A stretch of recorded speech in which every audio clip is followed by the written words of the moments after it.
네, 284페이지 전기에너지의 수송 부분 수업을 시작하겠습니다. 자, 첫 번째 나와 있는 사진들은 전기에너지를 어떤 식으로 운반하는지 수송 과정에 대한 사진들입니다. 수송 과정과 관련되어 있는 아마 왔다 갔다 하면서 보신 적이 있을 건데 1번 빼놓고는 다들 한 번씩 본 적이 있겠죠. 1번은 우리 근처에 없죠. 발전소는 좀 먼 곳에 있습니다. 그래서 첫 번째 발전소에서 출발을 하겠죠. 그 다음에 변전소로 일단 갑니다. 네, 변전소라는 곳에 가서 다음에 송전탑이라고 하는 걸 거쳐요. 송전이라고 해서 이 송은 보내다 라는 거고 전은 전기입니다. 그래서 전기를 보내다, 발송하다 라고 할 때 그 송전이고요. 송전탑을 거쳐서 전선을 타고 이제 굵은 이 전선을 타고 송전선이라고 하는데 그걸 통해서 쭉쭉쭉쭉 흘러가다가 다시 변전소로 갑니다. 자, 그리고 나서 주상 변압기라는 것들을 통해서 마지막으로 배전반을 통해서 집으로 들어가는 네, 이런 관계에 있어요. 그래서 5번이 두 번 나옵니다. 변전소는 두 번 나온다라는 거.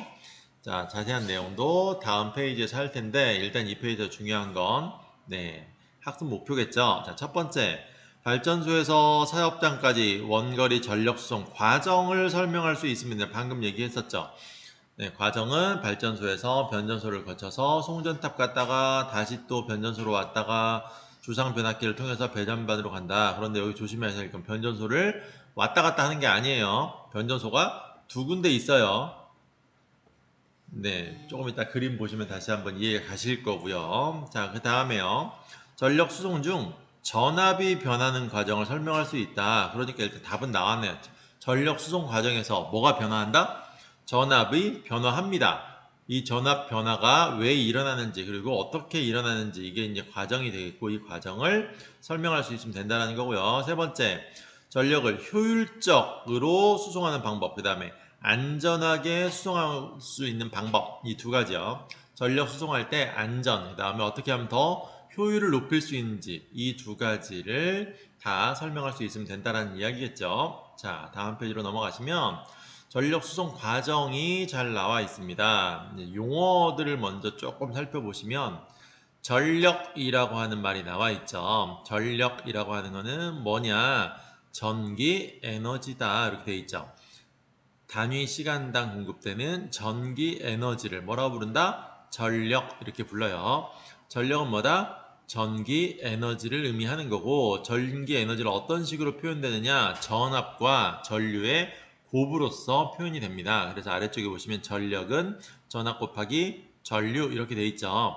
V, P, I 이런 것들 외우실 필요가 전혀 없어요. 나중에 하시고요. 여러분들이 외워야 될 건 단위입니다. 전력의 단위는 와트를 써요. W라서 이거는 와트라고 하고요. 전압의 단위는 V라고 쓰는데 이거는 볼트라고 하는 단위고요. 전류의 단위는 A를 쓰는데 이거는 암페어라고 하는 단위입니다. 네, 그래서 전력이라고 하는 거는 볼트와 전압과 암페어, 전류의 곱으로 표현이 되고 와트로서 표현할 수 있다. 요거를 기억을 하시고요. 우리말로 전력은 전압 곱하기 전류 이렇게 결정이 된다라는 거 기억하시면 되겠습니다. 자, 그 다음에 송전이라는 말이 나와 있죠. 송전, 보내다라고 하는 송이에요. 그래서 전기 에너지를 보낸다라고 하는 것들을 송전이라고 하고요. 배전이라고 하는 것은 배는 분배한다라는 거야. 전기를 분배한다라고 하는 뜻에서 배전이라고 나와 있거든요.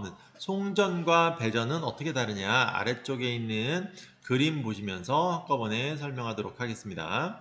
자, 앞에 나와 있던 과정이 다시 한번 나와 있는데 변전소가 총 3번이 나와요. 우리 책에는. 그리고 변자가 들어가는 게 4번 나오고요. 자, 한번 찾아봅시다. 첫 번째, 발전소가 나와 있죠. 발전소, 발전소, 발전소. 자, 발전소에는 뭐가 같이 붙여 있냐면 변전소라고 하는 게 항상 같이 이렇게 딸려 붙어 있어요. 그래서 발전소 바로 옆에 변전소가 붙어 있다라는 거. 발전소에 딸려 있습니다. 네, 변전소. 변전이라고 하는 거는 뭐냐? 변전이라고 하는 거는 뒤쪽에 나오긴 하는데 변화시킨다. 뭐를? 전기를 변화시킨다. 이런 얘기인데 이 전기는 변압을 얘기합니다. 변화시킨다. 뭐를? 전압을 변화시킨다라고 해서 변전소 이렇게 얘기를 한 거예요. 자, 그 다음에요.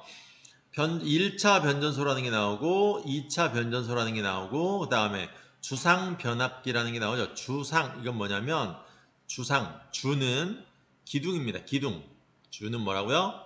기둥이에요.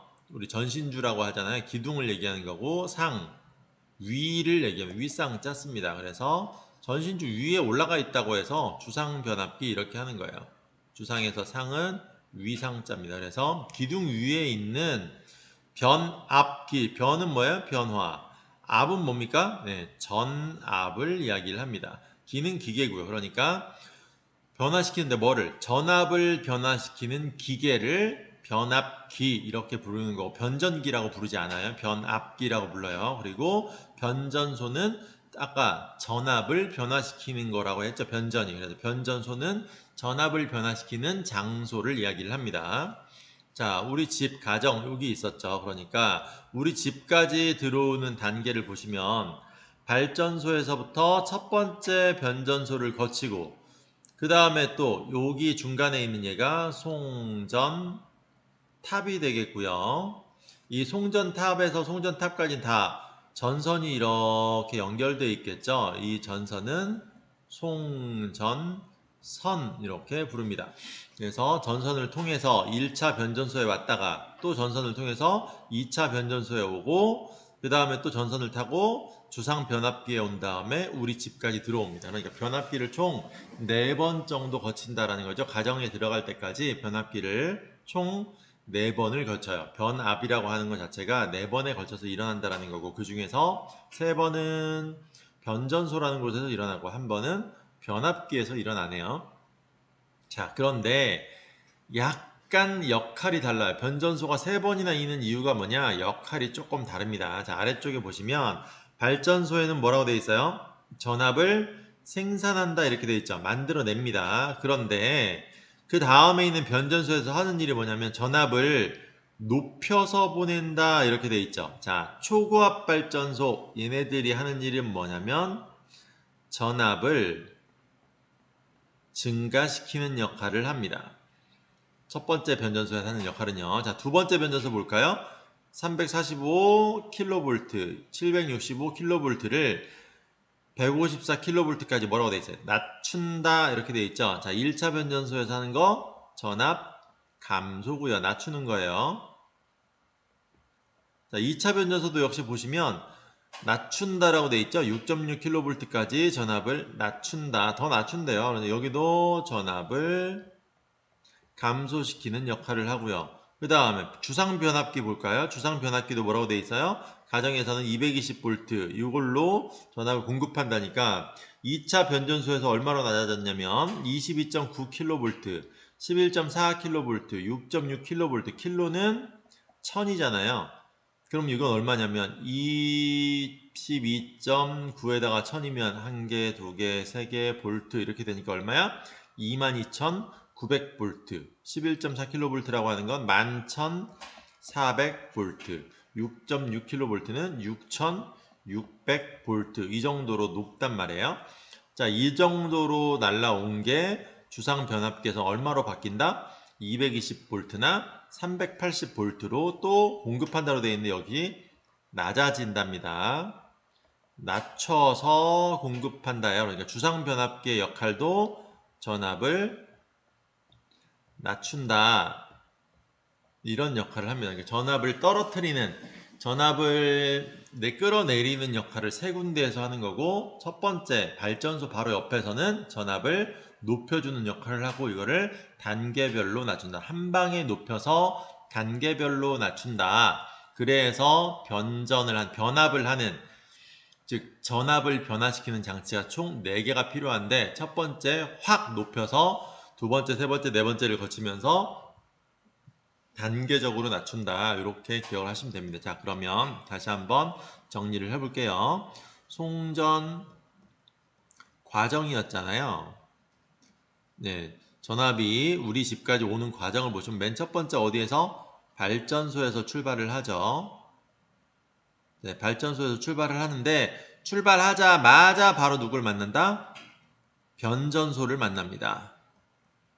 자, 그리고 나서 송전탑과 송전선을 통해서 변전소를 다시 만나게 되고요. 그 다음에 또 변전소를 만나게 되고요. 그 다음에 또 주상 변압기라고 하는 걸 만나고요. 마지막으로 가정으로 공급되게 된다. 이렇게 됩니다. 자, 발전소에서 하는 일 뭐였죠? 발전소는 전기를 생산한다. 이런 얘기죠. 변전소, 첫 번째 변전소인데 발전소에서 나오자마자 하는 변전소의 역할은 전압을 증가시키는 역할을 하는데 어느 정도로 증가를 시키느냐? 전압을 매우 크게 증가를 시켜요. 매우 크게 전압 증가를 시키기 때문에 이 변전소의 이름을 뭐라고 지어놨다? 초고압 이렇게 지어 놓은 거예요. 전압을 매우 높게 한다고 해서 초고압 이렇게 이름을 지어 놓은 거고요. 그 상태에서 초고압 상태의 전기 에너지가 송전탑과 송전선을 지나서 만나는 변전소를 첫 번째로 만났다고 해서 1차 변전소 이렇게 얘기를 하는 거고, 그 다음에 또 만나는 변전소를 2차 변전소 이렇게 얘기를 하고요. 2차 변전소까지 거치고 나면 그 다음부터는 이제 각 가정에 공급을 하는데, 그 가정에는 우리가 전봇대라고 또는 전신주라고 하는 그 전신주 위에 있다고 해서 주상 변압기 이렇게 있어요. 그래서 이건 너무 많은 곳에 있잖아요. 그래서 변전소 이런 말을 하지 않고 하나하나 따로따로 떼어가지고 집집마다 동네마다 다 들어와 있으니까 집 앞에 이렇게 있잖아요. 동네 앞에 골목길에 막 있고, 그래서 변압기의 형태로만 올라가 있다라는 거. 앞에 사진 보시면 전신주에 이렇게 동그랗게 매달려 있는 거 보이실 거예요. 네, 이렇게 동그랗게 매달려 있는 거 나중에 집에 가시다가 전신주가 있으면 위를 한번 보시면 이렇게 동그랗게 매달려 있는 게 있는지 없는지를 보시고, 이게 있으면 저기에서 다시 또 집으로 전기를 공급해주고 있구나 라는 것들을 생각을 하시면 되는 겁니다. 그래서 얘네들이 하는 역할 전부 다 뭐다? 전압을 낮춘다. 전압을 감소시키는 역할을 얘네 셋이서 다 같이 하고 있다라는 겁니다. 전압을 감소시키는데 1차 감소, 2차 감소, 3차 감소 이렇게 단계적으로 감소시켜서 떨어뜨린다라는 이야기죠. 자, 그리고 나서 각 가정으로는 얼마가 들어가느냐면 220V를 우리는 사용하고 있잖아요. 발전소에서 처음에 만들어질 때는 어느 정도가 만들어지느냐? 약 2000V 정도로 만들어져요. 1000에서 2000V 정도로 만들어지거든요. 죄송합니다. 10,000에서 20,000V요. 미안합니다. 10,000에서 20,000V 요 정도로 만들어집니다. 맨 처음에 만들어질 때는. 자, 근데 10,000에서 20,000V로 만들어져도 부족함이 있나 봐요. 그래서 초고압 변전소에서는 무슨 일을 하느냐? 이거를 10만, 20만, 30만, 최대는 한 70만 볼트까지 끌어올려 버리는 이런 상황이 벌어집니다. 그래서 얘가 한 15만 4천, 우리 책에 나와 있는 값을 하면 15만 4천 볼트에서부터 얼마? 76만 5천 볼트까지로 끌어올려요. 거의 한 30배 이상 끌어올리는 거죠. 그래서 매우 높은 전압으로 바꾼 다음에 송전을 시킨다라는 거 꼭 기억을 좀 해주셔야 됩니다. 이렇게 매우 크게 전압을 증가시킨 다음에 한 단계 한 단계씩 단계적으로 떨어뜨리는데 1차에서 얼마로 떨어뜨리느냐? 1차에서는 약 15만 4천 볼트 정도까지로 낮춰요. 아까 송전할 때의 최저 수준 이 정도까지 낮춘다는 얘기죠. 그리고 나서 2차 변전소에 가보시면 이제 주상 변압기로 해서 가정으로 보내야 되기 때문에 얼마로 낮추느냐? 22,900볼트에서부터 한 6,600볼트 요 정도 수준까지 끌어 낮춥니다. 상당히 낮아졌죠. 처음에 생산할 때보다도 더 낮은 수준까지 내려갔죠. 그리고 나서 주상복합기에서 220V까지 낮춰서 각 가정으로 공급이 된다. 그러니까 주상변압기에 이렇게 들어올 때의 전압은 꽤 높아요. 6000V 안에서 20000V까지 되기 때문에 전신주에 잘못 올라가면 큰일 나겠죠. 네, 이렇게 전압의 변화가 단계적으로 일어난다라는 거 전체 과정 이렇게 기억을 해 놓으시면 되는 겁니다. 자, 그러면 왜 도대체 이렇게 처음에 높이느냐? 아니, 처음부터 220V로 보내면 되지 않습니까? 왜 이렇게 낮춰서 송전을 하는 겁니까? 자, 다음 페이지에서 그 내용을 한번 확인을 해보도록 하겠습니다. 자, 송전과 배전에 대한 이야기는 여기 그림에서 나와 있듯이 배전은 공급하는 부분이었죠. 나누어 준다, 분배한다 라는 부분이었잖아요. 이 분배라고 하는 개념은 실생활에 좀 연관이 되어야 됩니다. 그래서 우리 가정이라든지 공장을 포함해서 가정에, 그다음에 우리 실생활과 관련된 부분들의 전기 에너지를 나눠준다 라고 얘기해서 2차 변전소 정도부터를 배전이라고 부르고 그 전까지의 과정을 송전 이렇게 불러요. 자, 2차 변전소부터는 보세요. 어디에 사용하는지. 2차 변전소에 들어온 전기는 대형 건물, 아주 큰 빌딩들 있잖아요. 이런 빌딩에다가, 왜 빌딩은 여러 선을 집어넣게 되면 빌딩 자체에서 막 63층 건물이다 이렇게 되고, 아니면 롯데타워 같이 막 100층이 넘어 200층에 가까운 건물이다 이렇게 되어 있으면 그 안에서 집이 200채가 모여 있는 거랑 똑같잖아요. 그러면 전신주 하나 가지고는 안 되겠죠. 너무 부족하겠죠. 그러니까 그렇다고 해서 전신주 뭐 한 100개를 연결해 놓을 수도 없잖아요. 너무 다닥다닥 전선을 할 수도 없으니까 좀 크게 한꺼번에 들어가야 되기 때문에 2차 변전소에서부터 직접 공급이 됩니다. 마찬가지로 철도도 2만 볼트 이상으로 달리거든요. 철도에도 보면 위에 전선, 지하철의 위쪽에 이제 전선으로 쭉 연결이 되어 있어요. 그래서 전철이라는 얘기를 하는 거고요. 전기 에너지로 달리거든요. 이 전선에 흐르는 전기가 15,000V에서 2만 V 정도가 됩니다. 그렇기 때문에 마찬가지로 우리 생활에 실제로 쓰이는 거잖아요. 그래서 우리가 실제 생활에 쓰고 있지만 굉장히 높은 전압이 필요한 그런 곳이기 때문에, 네, 여기서부터를 일단 실생활에 쓰인다고 해서 배전이라고 하는 용어로 실생활에 관련된 곳에 분배된다 이렇게 얘기를 한 거고요. 대규모 공장이라고 하는 건 사실 우리 근처에 있지 않잖아요. 우리 실생활하고 접해 있지 않죠. 좀 떨어져 있잖아요. 그래서 여기까지 대규모 공장에 가는 것까지는 송전으로 우리가 이야기를 하고, 2차 변전소에서부터는 이제 바로 실생활과 관련된 곳에 공급이 되기 때문에 여기서부터를 배전이라는 말로 약속을 한 거예요. 이거는 그냥 외울 수밖에 없습니다. 배전과 송전의 차이 기억하시기 바랍니다. 자, 그리고 다음 페이지에 왜 이렇게 고전압을 그럼 만드느냐. 처음부터 그냥 똑같이 220V로 보내면, 발전소에서 만들어서부터 220V로 쭉 보내게 되면 중간에 이런 변전소 다 필요 없지 않습니까? 아까 얘기했잖아요. 대형 건물 아니면 공장 이런 데서는 굉장히 많은 전기를 필요로 하는데 220V로 가게 되면 전선을 엄청 많이 연결해야 되는 이런 상황이 벌어지겠죠. 자, 왜 그러는지에 대한, 그와 관련되어 있어요. 왜 그런지에 대한 이야기를 다음 페이지에서 할 텐데, 바로 열이 관련이 되어 있습니다. 송전과 변압표가 나와 있는 건 열과 관련이 있어요. 자, 어떤 일이 벌어지느냐. 니크롬선이라고 이렇게 나와 있는데 전열기에 보통 사용되는 거거든요. 난방 중에서 여러분들 전기 난로 이런 것들이 있잖아요. 그 안에 들어가는 게 바로 이런 니크롬선 같은 것들이 들어가게 되는데, 전기가 전선에 흐르게 되면 일반적으로 우리가 실험을 할 때, 여러분들이 학교에서 실험할 때는 모르겠지만 핸드폰 사용할 때 또는 핸드폰 충전할 때 보시면 전선 만져본 적이 있는지 모르겠네요. 핸드폰 충전할 때 이 전선을 만져보시면 전선, 그 다음에 충전기요. 충전기도 역시 만져보시면 따끈따끈하게 되어 있지 않나요? 전선도 마찬가지입니다. 이 충전기가 너무 오랫동안 꽂아놓거나 그렇게 되면 전선도 따끈따끈해질 때가 있어요.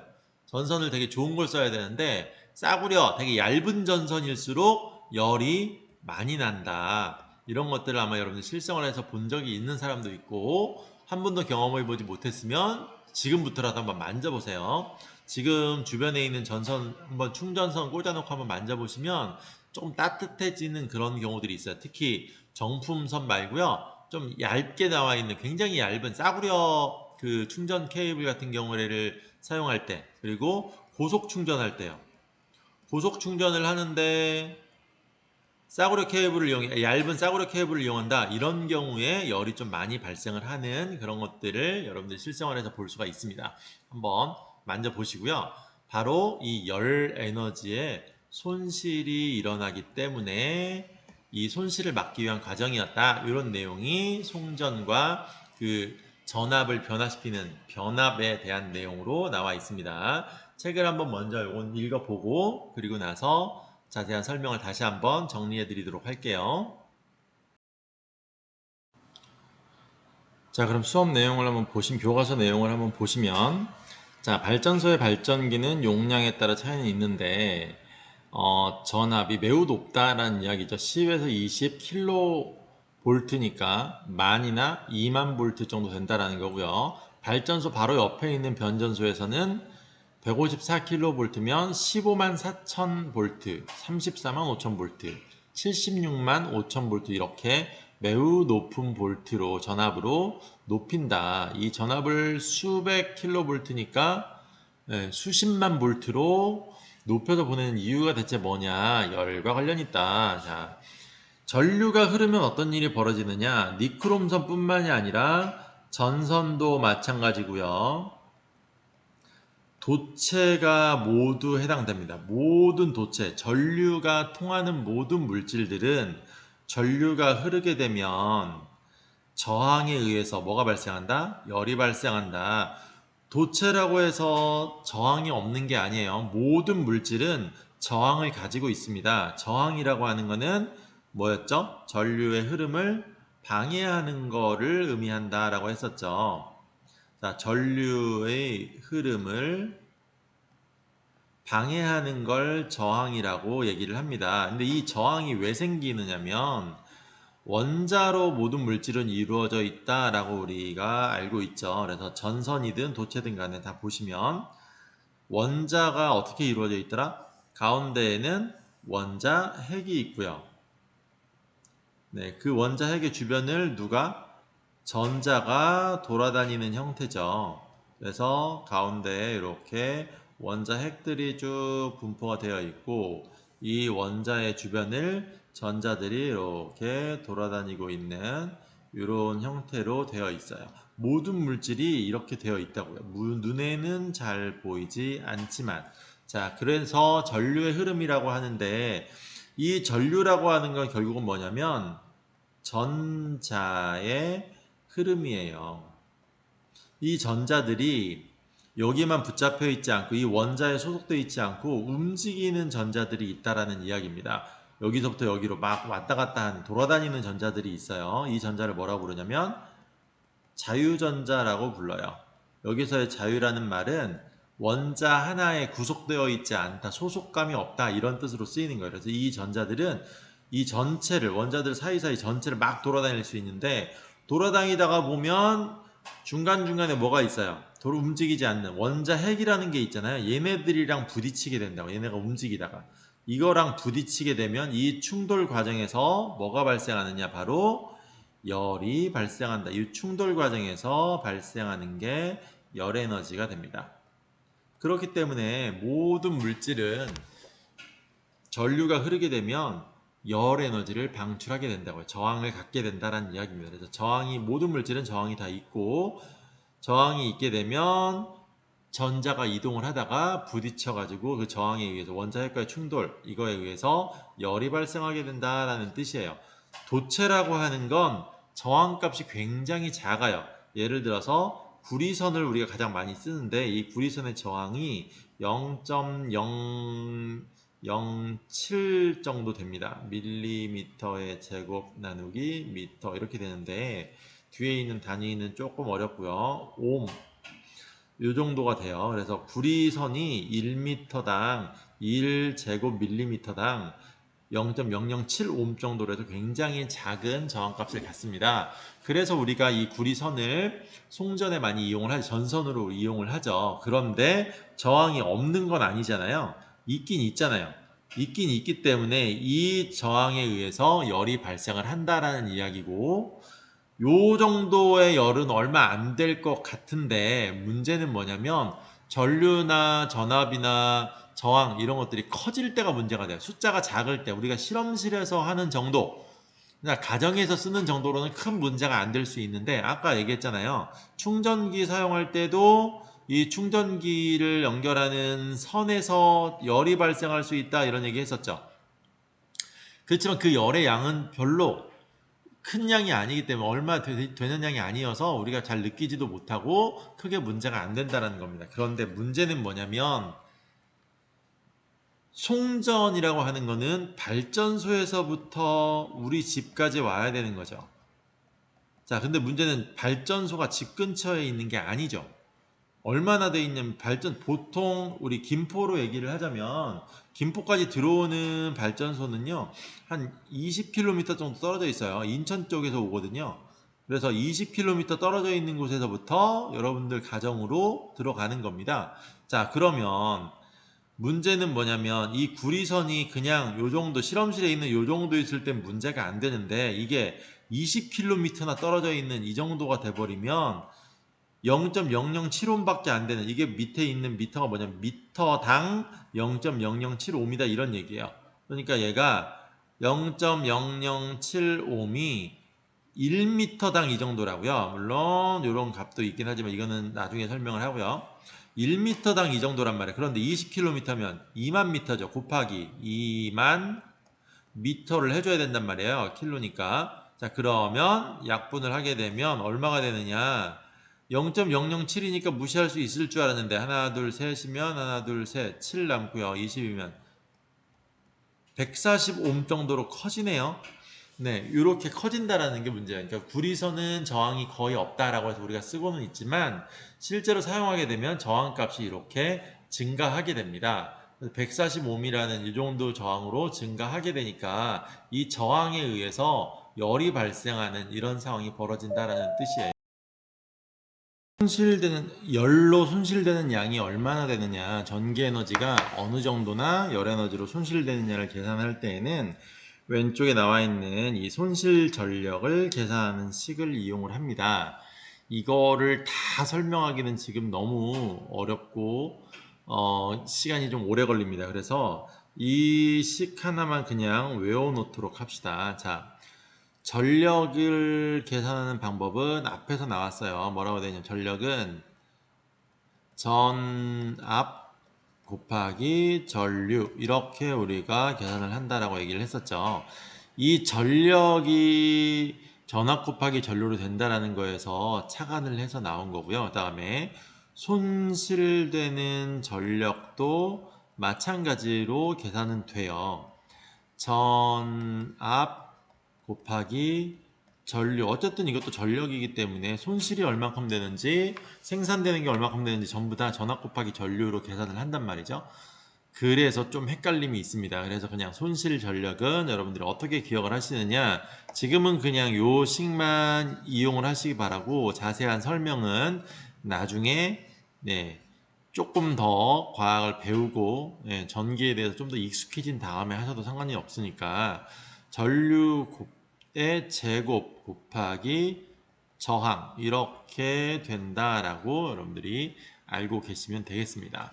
이걸로 그냥 외우세요. 그게 제일 편하니까. 손실된 전력을 계산하는 건 전류의 제곱 곱하기 저항, 이렇게 된다라는 거고, 그러면 손실 전력과 전압은 관계가 없습니까?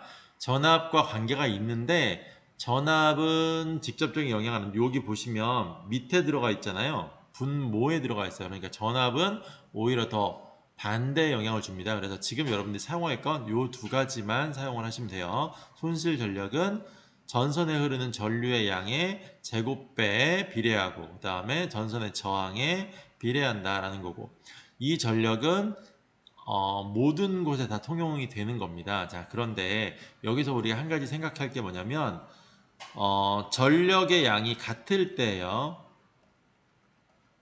전력량이 동일하다, 이렇게 가정을 하자고요. 전력량이 동일하다라고 하는 건 무슨 뜻이냐면, 우리 충격량 할 때 얘기한 적 있었죠. 충격량은 어떻게 됐어요? 충격량은 시간 곱하기 힘이었죠. 충격량이라고 하는 것들은 시간과 힘, 그래서 힘과 힘을 받은 시간의 곱으로 표현된다 이렇게 얘기를 했었다가 충격량의 변화량 뭐 이런 것들 얘기할 때 우리가 어떻게 얘기했냐면 충격량이 일정할 때 이런 얘기 했었죠. 충격량이 일정하다고 한다면 시간이 짧아지면 힘은 커지고 시간이 길어지면 힘은 짧아지고 이런 거 기억납니까? 네, 마찬가지예요. 전력이 동일하다고 봤을 때 전력은 전기 에너지라고 그랬잖아요. 자, 전기 에너지의 양이 동일하다고 봤을 때 시간당 생산되는 전기 에너지의 양이 동일하다라고 보면 어떤 계산이 나오냐면 전압이 증가하면 전류는 작아지고요.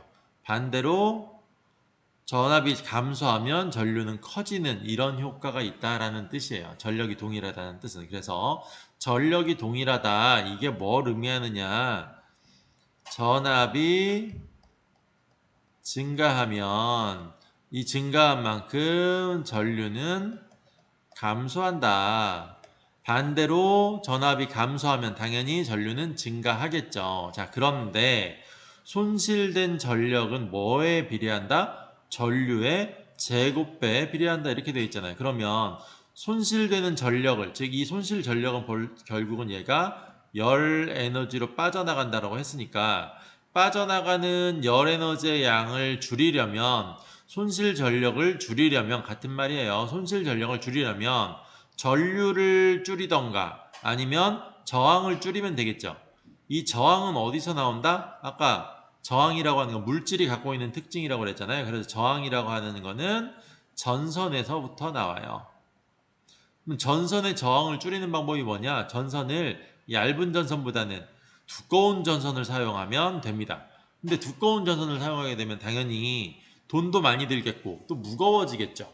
네, 그런 문제점이 있어요. 그 다음에 저항도 어떤 저항을 쓰면 되느냐? 전 똑같은 재질이 아니라 다른 재질, 저항값이 제일 작은 걸 쓰면 돼요. 그래서 그런 방식으로 해서 전선을 바꾸면 되는데 전선을 바꾸는 건 돈이 많이 든단 말이에요.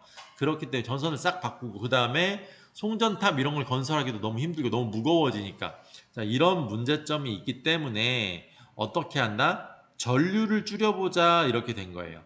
전선에 흐르는 전류의 양을 줄여보자. 그런데 전류의 양이 줄어들면 보세요. 전류의 양이 줄어들면 전압도 줄어들어서 전기 에너지가 줄어드는 거 아니냐 이런 걱정 때문에 이 원리가 필요했다는 거죠. 뭐가? 전력량이 동일하다고 한다면 전압을 높이면 전류는 줄어들어야 되겠죠. 전압 곱하기 전류가 전력이니까 같은 전기 에너지를 생산했다라고 한다면 전압이 높아지면 전류량은 줄일 수 있다. 자, 예를 들어 볼게요.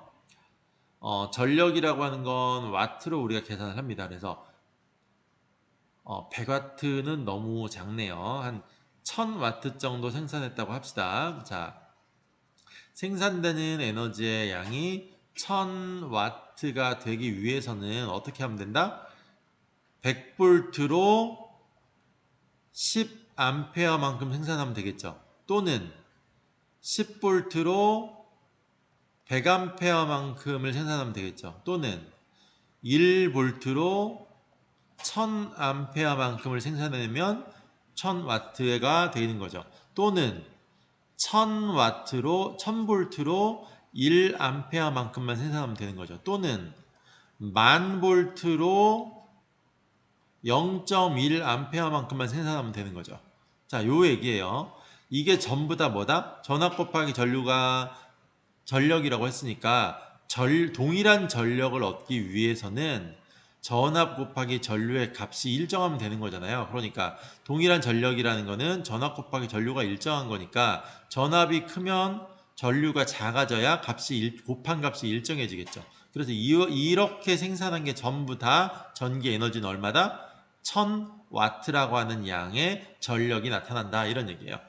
자, 1볼트로도 1000와트를 만들어낼 수 있고 10,000볼트로도 1000와트를 만들어낼 수 있는데 이 전압을 변화시켰을 때 전류량이 같이 변화하기 때문에 그리고 또 반비례해서 변화하기 때문에 이런 원리를 활용을 하자라고 그 기술자들이 생각을 한 겁니다. 어떻게 하면 되느냐? 손실되는 전력은 그 전선에 흐르는 전압의 영향을 직접적으로 받는 게 아니라 뭐의 영향을 받는다? 전류의 영향을 받는단 말이에요. 그러니까 전류의 크기를 줄이면 되지 않겠냐. 대신에 에너지는 똑같이 전달을 해줘야 되니까 뭘 늘리자? 전압을 늘려서 전압을 증가시켜서 전압을 여기 보이는 것처럼 전압을 점점 증가를 시켜가지고 전류를 감소시켜보자 이런 얘기예요. 그래서 지금 1V일 때는 1000A만큼의 전류가 흘러야 되잖아요. 그런데 1000A를 손실전력 시계에다 집어넣으면 어떻게 돼요? 1000 곱하기 1000이니까 10만이라고 하는 어마어마한 숫자가 나왔죠. 100만이네요. 셋, 하나, 둘, 셋 하게 되면 100만이죠. 100만 와트라고 하는, 그러니까 처음 1000와트일 때보다 100만이니까 결국은 1000배 이상 더 손실 전력이 많아진다 이런 뜻이 되는 거예요. 자, 그래서 어떻게 바꾸느냐? 전압을 높여보자고요. 얘는 100만이라고 하는 값만큼 전기 에너지를 잃어버리게 되는데 0.1A로 하게 되면 0.01만큼이 되죠. 그럼 몇 배나 이익을 보는 거예요? 0.01로 됐으니까 공을 2개 더 붙여야 되니까 공을 2개 더 붙이면 1십, 100, 1000만, 10만, 100만, 1000만, 억 1억 배나 더 적은 에너지 손실을 만들어낼 수 있다 이런 얘기입니다. 이거보다 더 높이면요? 더 커지겠죠. 손실량은 더 적어지겠죠. 10만 볼트가 아니라 10만 볼트로 하면 0.01이 될 테니까 그러면 또 100배 10배 높일 때마다 100배씩 100분의 1씩 손실 전력이 감소하는 효과가 나타나더라. 이것만 여러분이 기억을 하고 계시면 됩니다. 자, 뭘 기억해라? 전력이라고 하는 거는 전압 곱하기 전류로 결정이 되는데 전력량이 동일할 때에는 전압을 증가시키게 되면 전류가 감소한다. 우리가 손실 전력을 감소시키는 방법은 전류 또는 저항을 감소시키는 방법인데 저항을 바꿀 때에는 전선을 바꿔줘야 되니까 돈이 많이 들어요. 그런데 전류를 감소시키는 거는 돈이 그렇게 크게 드는 방법이 아니기 때문에 전류를 감소시켜보자. 어떻게? 전압을 키워서 전류를 감소시킨다. 이런 방식으로 손실되는 에너지를 낭비를 막아보자 라는 이야기입니다. 그 얘기예요. 자, 그래서 손실되는 전력은 뭐하고 연관을 갖고 있냐면 전류 세기의 제곱에 비례합니다. 자, 전류 세기에 그냥 비례해도 손실이 큰데 제곱에 비례하니까 전류가 10배 커지면 100배나 더 많은 에너지가 낭비된다 이런 얘기예요. 그러니까 전류를 10분의 1로 줄이면 100분의 1의 에너지를 아낄 수 있다 이런 얘기가 되는 거죠.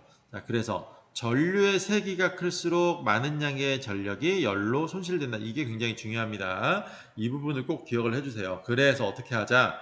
손실되는 전력을 줄이려면 송전선에 흐르는 전류의 세기를 작게 해야 된다. 이렇게 하기 위해서 방법이 뭐다? 전압을 높이게 되면 일정하게 전력이 있을 때, 전기 에너지가 일정할 때, 전력이 일정할 때에는 전압을 높여주면 전류의 세기를 줄일 수 있다. 이런 원리를 이용해서 이런 원리를 가지고 손실 전력을 줄이게 된다라는 이야기입니다. 자, 이렇게 해서 전압을 바꿔주면 되는데 이 전압을 바꿔주는 장치를 뭐라고 부른다?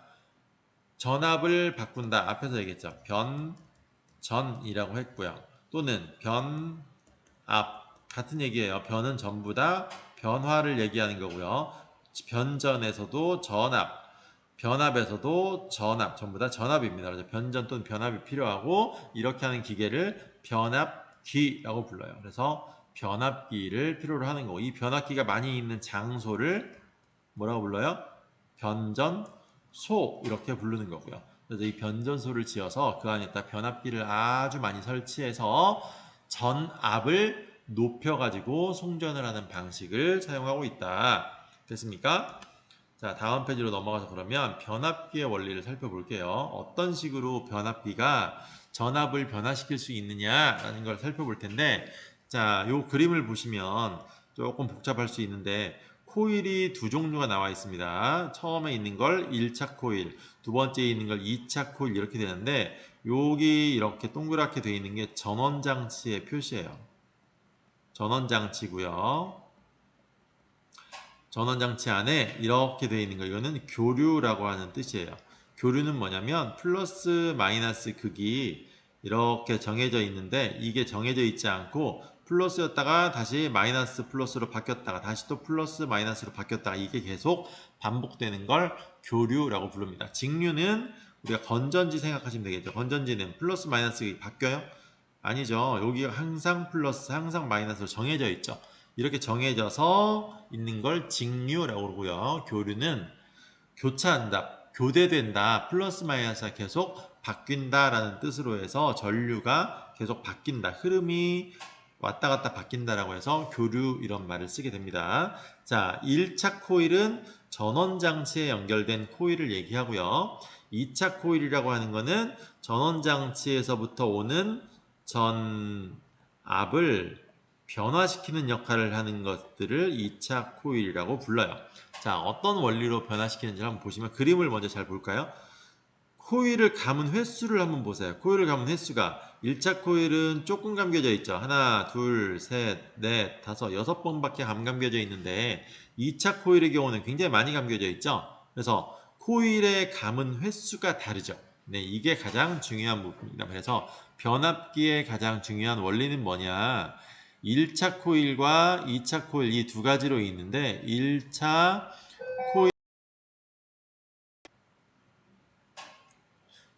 코일과 2차 코일로 이루어져 있는 그런 물체예요. 자, 1차 코일과 2차 코일로 이루어졌는데 변화를 줘야 되니까 이 코일이라고 하는 건 감아놨다고 그랬잖아요. 둥글게 원형으로 감아놓은 거. 1차 코일과 2차 코일의 감긴 횟수가 다른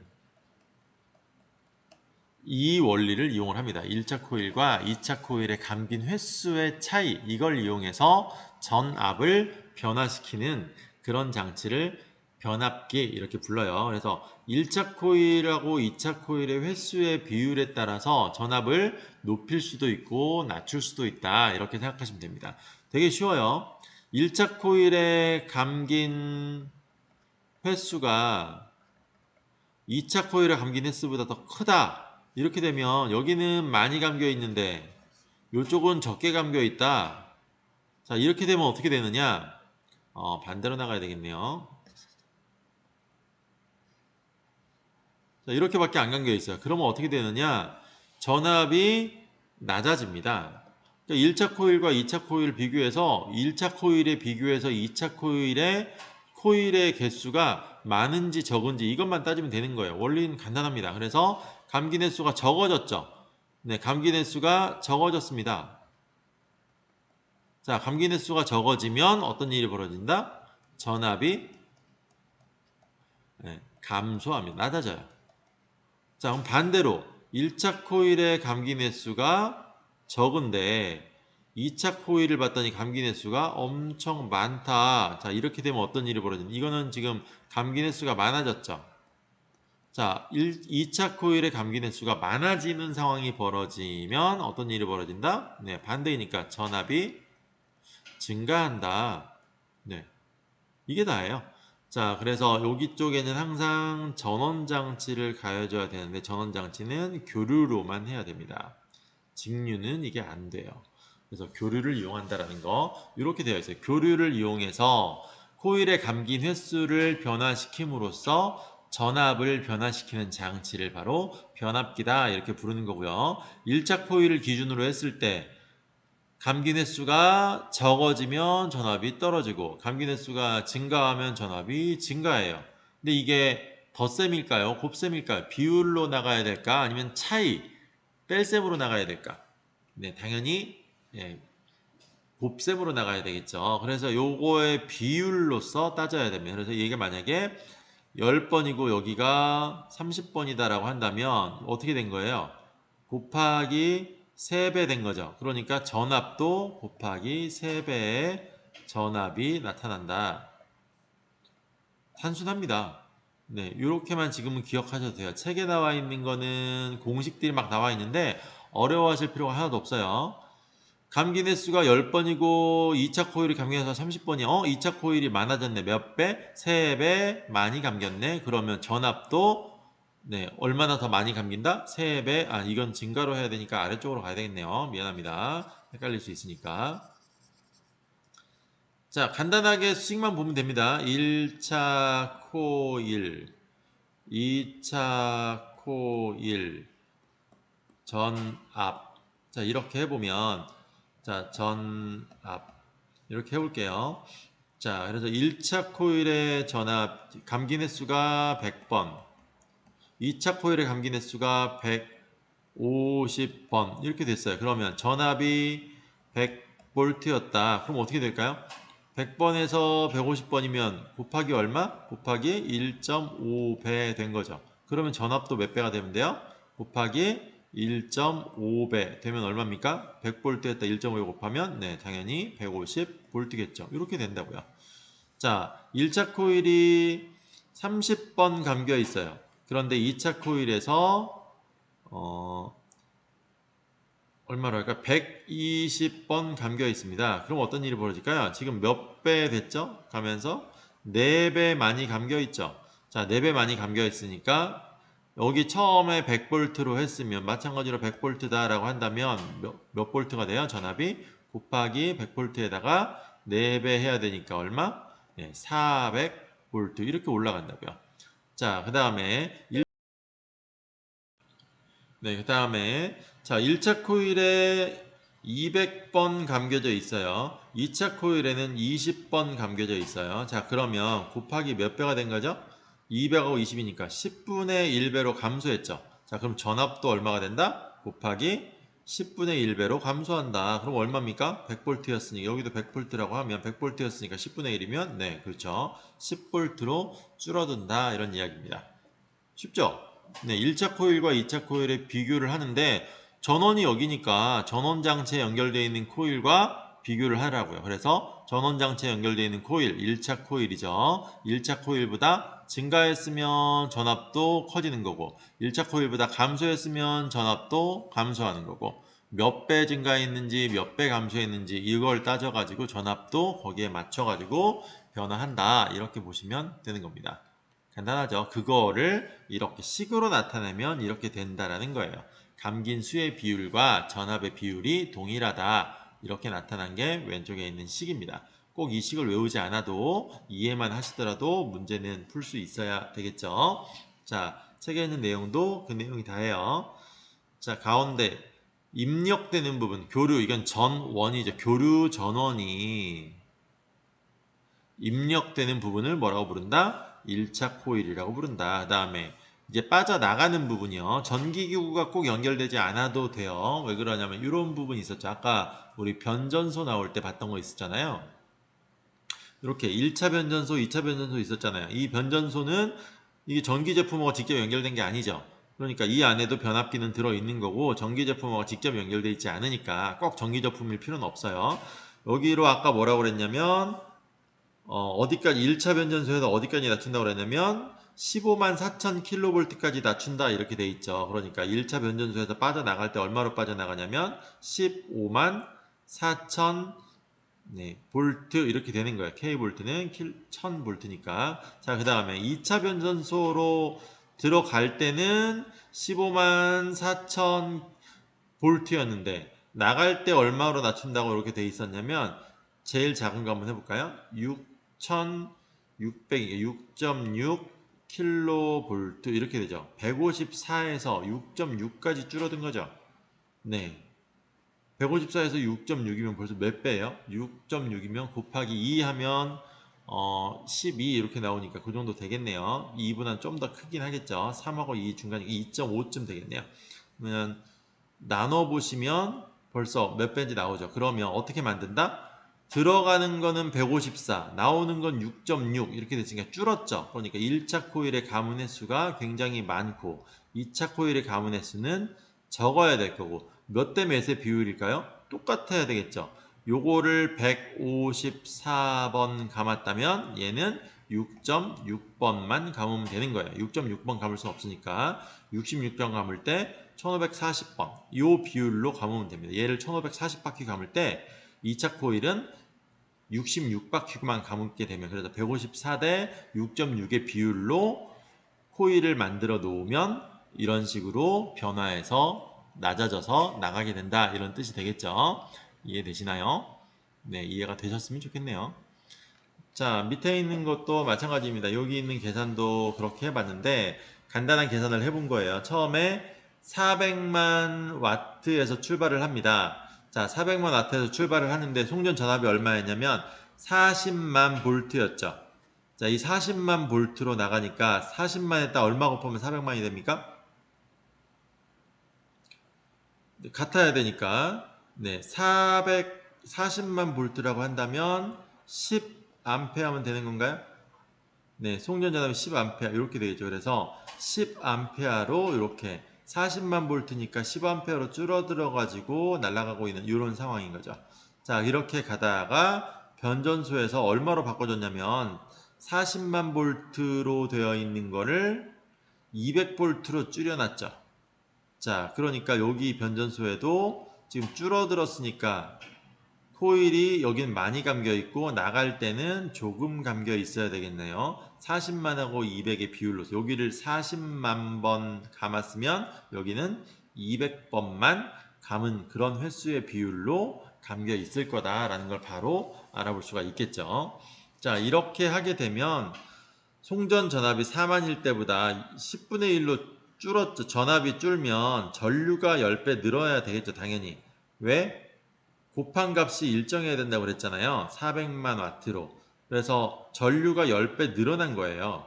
전류가 10배 늘어나면 뭐라고 그랬죠? 제곱으로 늘어난다고 그랬잖아요. 그래서 전류가 10배면 100배 더 송전 전력이 많이 손실된다 이런 얘기입니다. 그래서 손실 전력이 네, 100배가 더 커지는 이런 상황이 벌어지고 있다라는 걸 한번 읽어보시면 될 것 같습니다.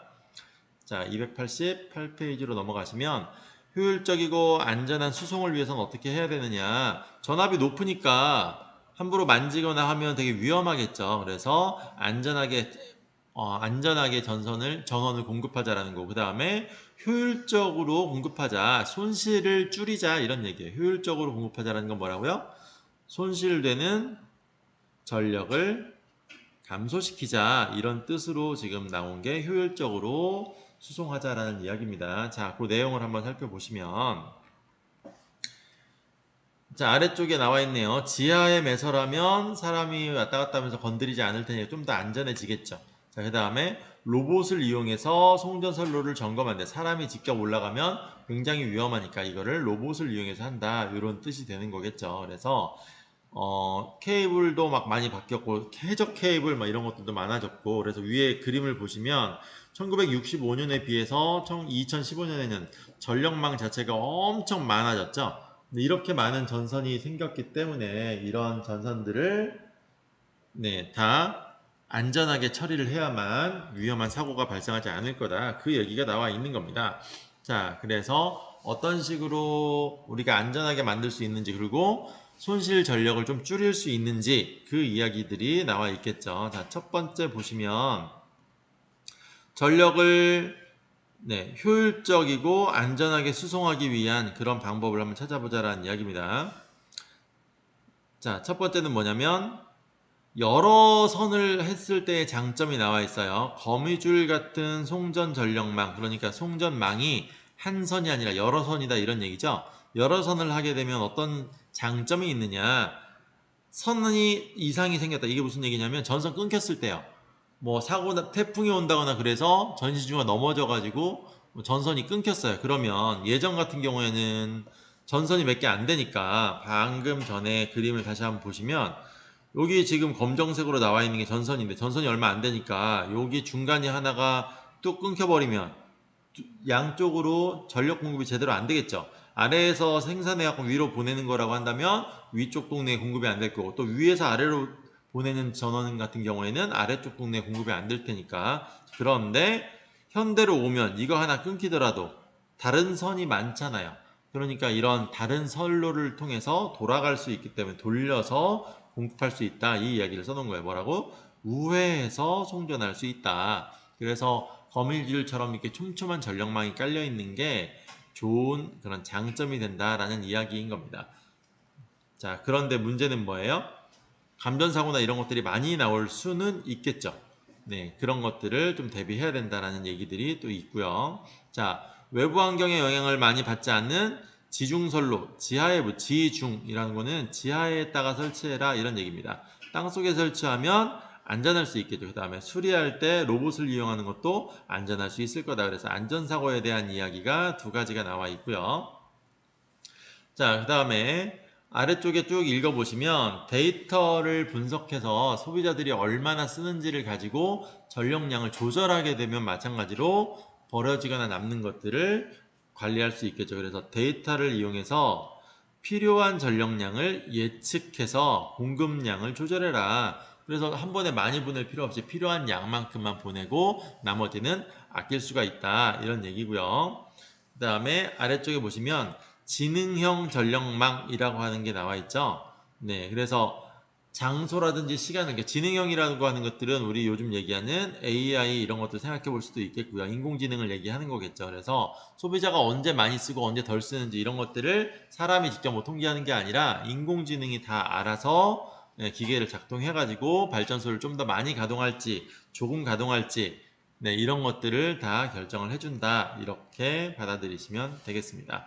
그래서 뭐 딱히 어렵거나 하는 내용들은 뭐 크게 있지 않으니까 한번 쭉 읽어보시고 어떻게 하면 좀 더 안전하게 수송할 수 있을지에 대해서 한번 생각해 보시면 되겠습니다. 자, 발전소에서 생산된 전압을 수백 킬로볼트로 높여서 송전하는 까닭, 킬로볼트니까 1000 붙이면 되겠죠. 그러니까 수백 킬로볼트라고 하는 거는 몇만 또는 몇십만 볼트로 높이는 까닭이 뭐다? 앞에서 얘기했었죠. 뭐라고요? 송전 전류를 낮춰야만 손실되는 전력을, 전기 에너지를 줄일 수 있다. 이 얘기를 문장으로 쓰면 되겠죠. 송전 전류를 낮춰서 손실되는 전력을 줄이기 위해서이다. 자, 휴대전화는 2에서 5V의 전압으로 충전되는데 220V의 콘센트를 우리는 이용하잖아요. 자, 그래서 이 과정에서 반드시 뭐가 필요하다? 얘네 둘 사이에서 2V라고 하면 2V, 220V니까 220V를 2V로 변압해주는 장치가 필요하겠죠. 이 변압해주는 장치, 여러분들이 사용하고 있는 장치가 바로 뭐냐면 충전기가 그 역할을 하고 있습니다. 아답터라고도 부르고요. 네, 이 아답터가 그런 역할을 해주고 있어요. 이 아답터 무슨 역할? 변압기의 역할을 대신 해주고 있는 게 이 충전기와 아답터의 역할입니다. 그래서 아답터 안에 220V를 2V로 바꿔주는 장치가 들어있어요. 요새는 아답터 하나에 그냥 케이블만 이렇게 있잖아요. 케이블만 꽂아 쓰고 요 아답터 안에 충전기랑 케이블은 당연히 아니고요. 이 아답터 안에 변압기가 들어가 있다. 그래서 1차 코일과 2차 코일로 나눠져 있어서 코드를 꽂는 이 부분이 뭐겠어요? 전원이 들어와야 되니까 1차 코일이겠죠. 자, 그 다음에 나가는 부분이 2차 코일로 이렇게 듬성듬성하게 이렇게 해서 220V를 2V로 낮추니까 거의 100분의 1로 줄었죠. 그러니까 이쪽에다가 100번 감았으면 이 전원선 쪽에다가 100번 감았으면 반대쪽에는 한 번. 이 정도의 비율로 코일을 감아 놓은 겁니다. 그래서 220V가 들어와도 바깥쪽으로 나갈 때는 2.2V만 빠져나가게 된다는 이야기인 거죠. 네, 3번은 직접 한번 해보시면 될 것 같고요. 자, 여기까지 해서 전기 에너지의 수송에 관련된 얘기를 모두 마치도록 하겠습니다.